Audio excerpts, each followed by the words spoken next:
Parle souvent au masculin seulement. Et parler au masculin, on dit, bon, le masculin l'emporte sur le féminin, mais on pourrait peut-être tester si le féminin ne l'emporterait pas sur le masculin pour une secousse. Comment les gens se sentiraient représentés? À Radio-Canada, par exemple, à l'occasion, quand je parlais avec des animatrices ou des animateurs, je leur disais, pourquoi tu ne salues pas tout le monde le matin? Bien, je salue tout le monde. Non, non. Quand tu dis bonjour à tous, là, tu ne salues pas tout le monde. Si tu dis bonjour à tous et à toutes, tu salues tout le monde. Moi, je me sens inclus. Dans le tous, je ne me sens pas forcément inclus. Il y a aussi la féminisation d'un certain nombre de mots. Hier, il y a quelqu'un qui parlait des Hey Babies puis des prix qu'elle venait de remporter, sauf qu'il parlait des prix qu'ils venaient de remporter, ou qu'eux, je ne disais pas ils, mais eux.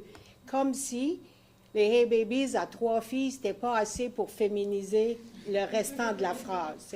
Bon, ça peut être juste une erreur, on comprend ça, mais ça illustre le fait que la langue parle aussi. De comment on parle des personnes, si on en parle au masculin ou au féminin, ça reflète quelque chose. Alors, ça véhicule le message. C'est pour ça qu'on utilise des mots. Bien, si on oublie d'inclure la moitié de la population, ça paraît ensuite. Alors ça, c'est un exercice à faire. Puis ça, les journalistes sont capables de faire ça.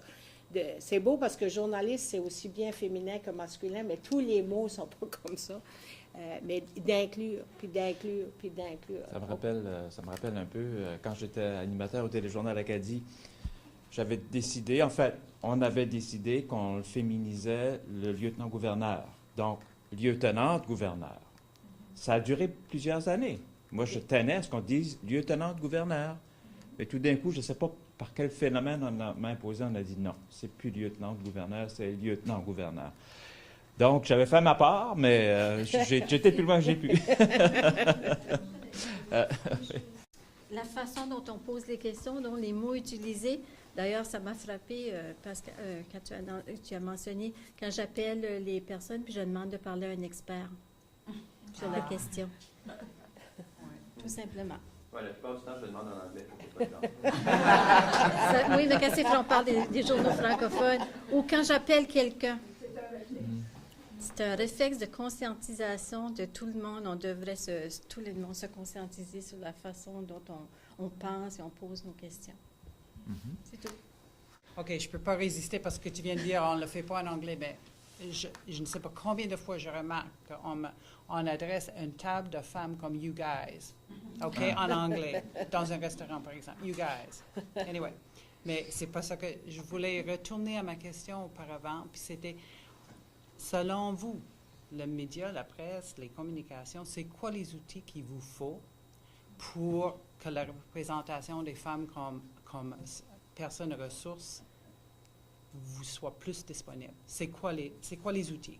Parce que si on comprend mieux quels sont les outils, on peut les créer, on peut vous sensibiliser là-dedans, ils peuvent faire partie du curriculum en Infocom, ils peuvent devenir la norme. OK? Ils peuvent être... C'est quoi les outils? Qu'est-ce qu'il vous faut? S'il n'y a pas de dirigeants femmes, s'il n'y a pas de professeurs, experts, expertes, des outils, c'est qu'à la base, nous... Tu comprends vite, Pascal. Non, mais... Non, mais tu as dit expert, je dis tu comprends vite. Oh, mais...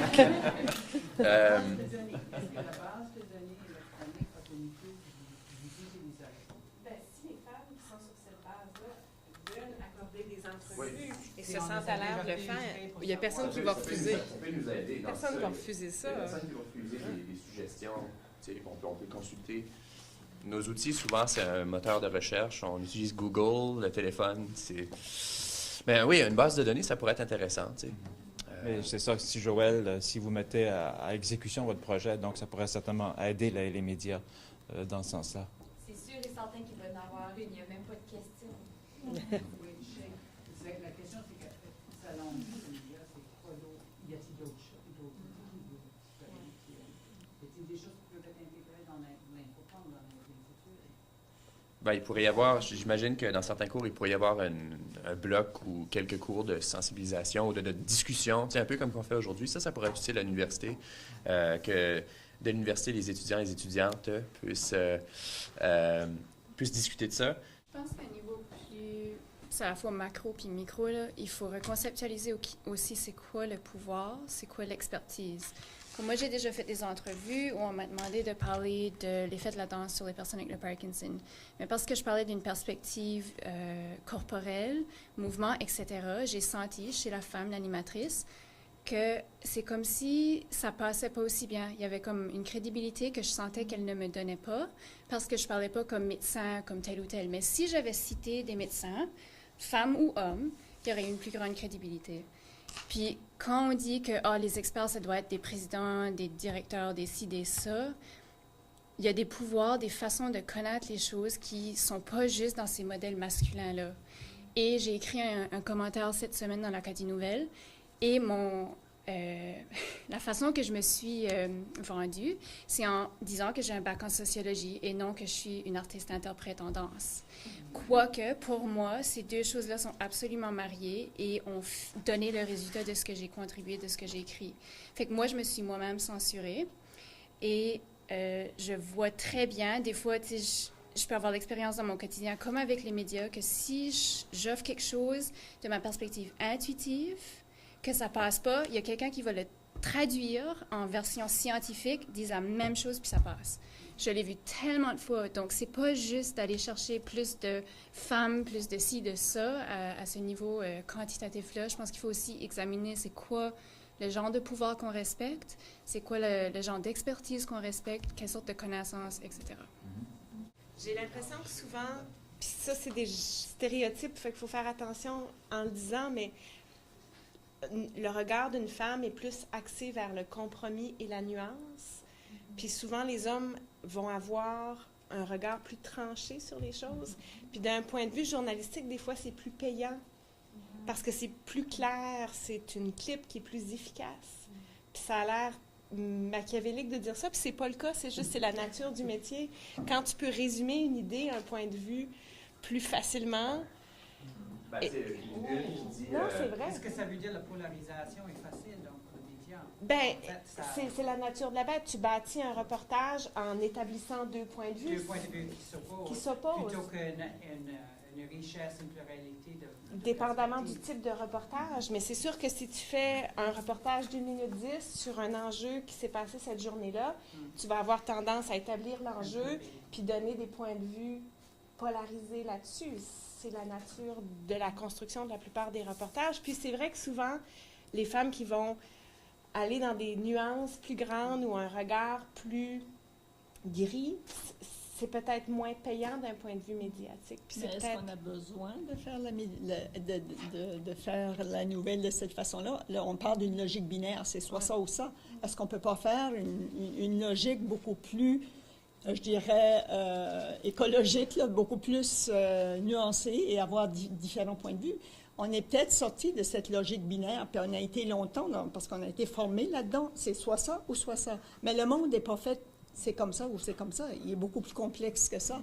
Alors peut-être qu'il faut examiner comment on fait la nouvelle et être novateur puis créatif, parce que ça veut dire, on demande aux gens d'être plus créatifs dans leur façon de faire et de répondre davantage aux besoins d'aujourd'hui. En presse écrite, on a 450 mots. À l'Acadie Nouvelle, 700 à l'Étoile au Cahier provincial. À la radio, c'est une 10. Télévision, c'est 2. Non, une 30. Une 30? Une 30, une 40. OK, puis t'as beaucoup moins de texte. Sur Twitter, on a 140 caractères. Facebook, on va pas se mettre à publier des trucs de 10 pages. Puis c'est la nature de la bête, tu as raison, parce que un sujet où, par exemple, pour le gaz de schiste, si on titrait 80% de la population pense qu'ils veulent y songer un peu plus longtemps, c'est qu'on va aller parler aux opposants, on va aller parler aux gens qui crient fort, puis souvent, c'est des gens qui ont un point de vue contre, pour, à 100%. Parce que, puis quand on a 450 mots, un exercice qui est complexe, là, moi, les textes, je me casse la tête quand je fais une entrevue, puis que les gens font des commentaires qui se suivent pas puis qui s'opposent pas, c'est tellement difficile d'écrire un texte, là. Puis tu essaies de faire des liens entre les commentaires, mais si les gens se posent pas, tu sais, puis là, c'est vraiment difficile. Des points de vue contradictoires. Ouais. Moi, je voulais juste revenir un petit peu à la question de comment on est formé dans la société. Puis je pense que c'est un petit peu la clé aussi de tout ceci, c'est que je travaille très fort comme relationniste à aider les journalistes à trouver des experts pour des questions et des expertes toujours. Sauf que souvent, je dois dire que quand j'appelle des femmes doctorantes, des femmes expertes dans leur domaine, souvent elles hésitent davantage à se prononcer sur une question, même si je sais pertinemment bien qu'elle est très experte dans le domaine.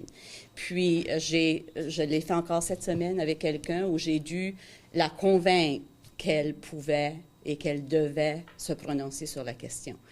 Je peux pas, moi, j'ai pas le rôle de pousser les gens, mais je savais que cette personne-là avait des choses intéressantes à dire. Puis, alors, ça remonte à loin, ça remonte à notre formation à la petite école, puis plus loin encore.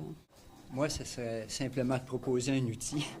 Tout à l'heure, on a dit qu'on ne voulait pas imposer des quotas, puis on a dit que ça passe par l'éducation, que j'aimerais voir un débat comme ça avec des enseignants et des enseignantes, d'avoir un débat, parce que ne faut pas oublier, on a dit aussi que les femmes ils ont toute une culture, puis parfois, il y a des femmes qui vont pas aller vers ce développement-là, la place des médias, la place des femmes des médias qui vont pas...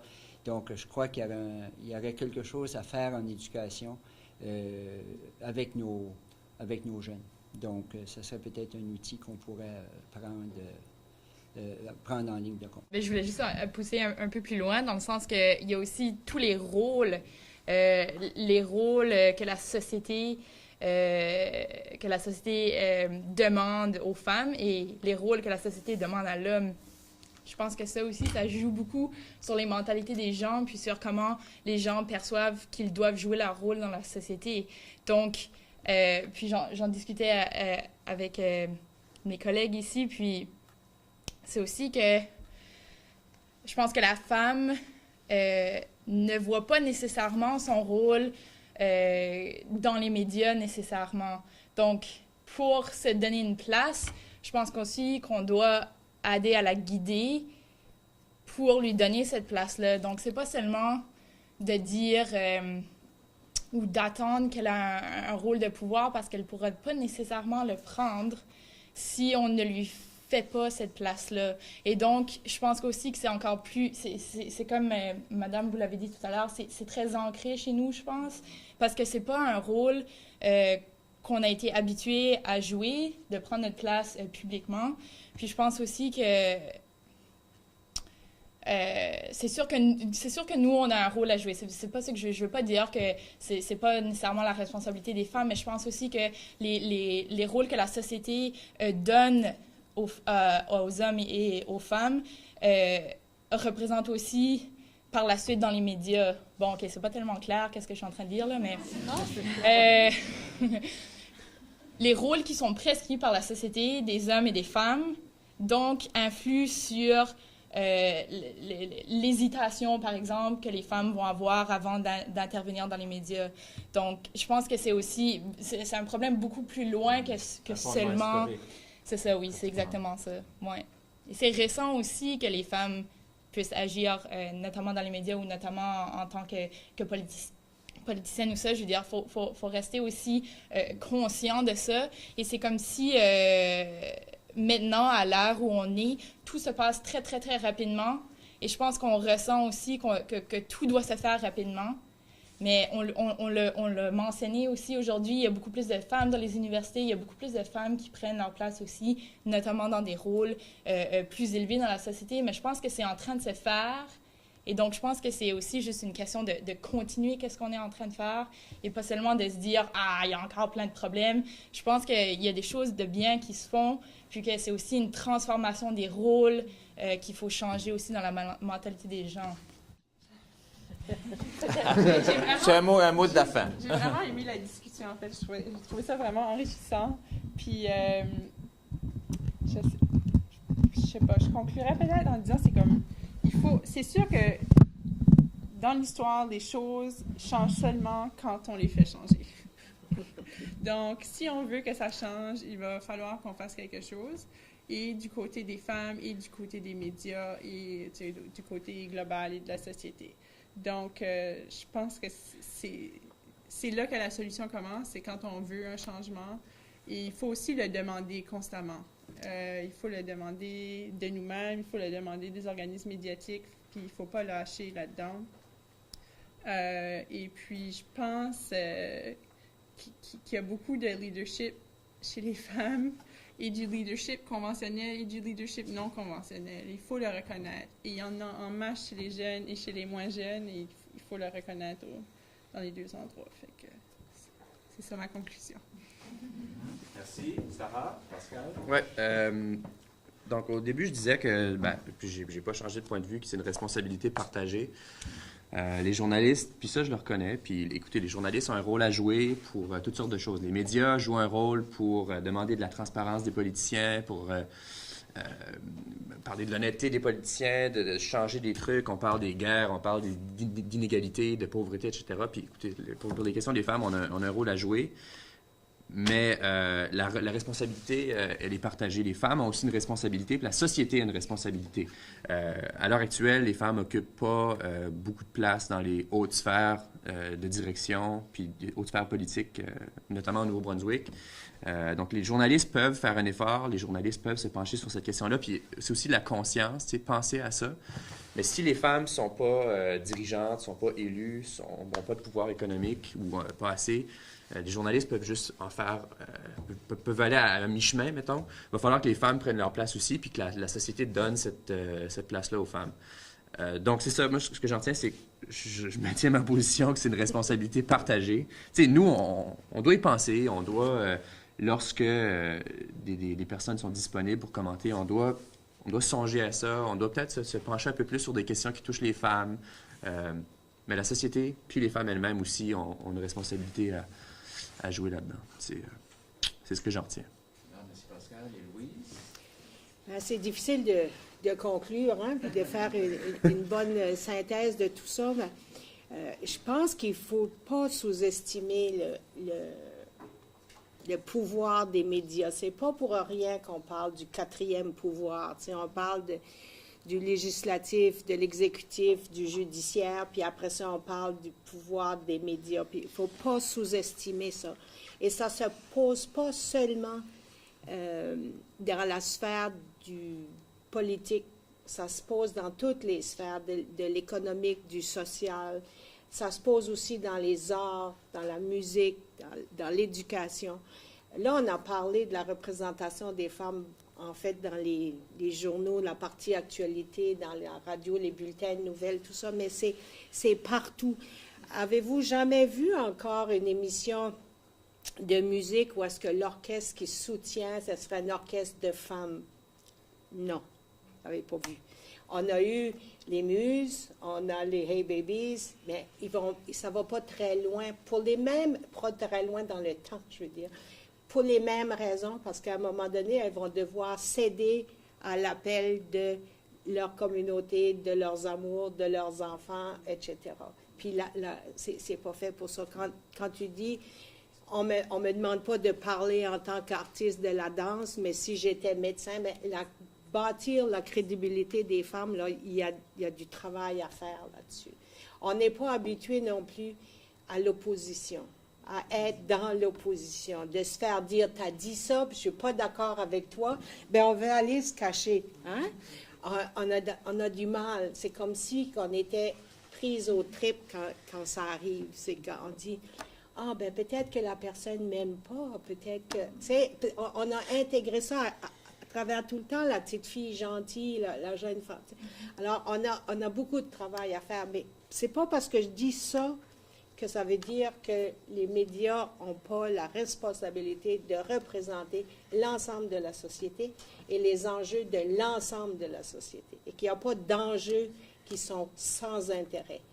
Il y en a qu'on a, à un moment donné, dit « c'est pas intéressant pour les médias », ça n'est pas vrai. Je prends juste la question, on a soulevé la petite enfance. les garderies, les maternelles. Ça fait maintenant 30 ans qu'on en parle. On n'a pas réglé ce problème-là dans notre société. Mais il y a 30 ans, on n'en parlait même pas. Hein?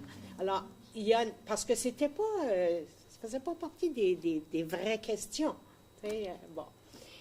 Alors moi, je pense que c'est intéressant parce que on a avancé, mais il y a encore beaucoup à faire. Et je pense que la responsabilité des médias, elle est là. Ouais, c'est un peu comme les aidantes naturelles. Je les ai eu un peu en tête pendant toute la discussion. Oui. Si c'était des aidants naturels, ça fait longtemps qu'on aurait réglé le problème. Ce serait syndiqué. Les salaires et tout ça. Ce sont des aidantes naturelles. Donc, j'y ai pensé tout le long du débat, mais à un moment donné, j'ai dit que je le dise. Oui, t'as bien. Alors, merci beaucoup. Merci d'avoir assisté. Merci aussi à vous et toutes et tous d'avoir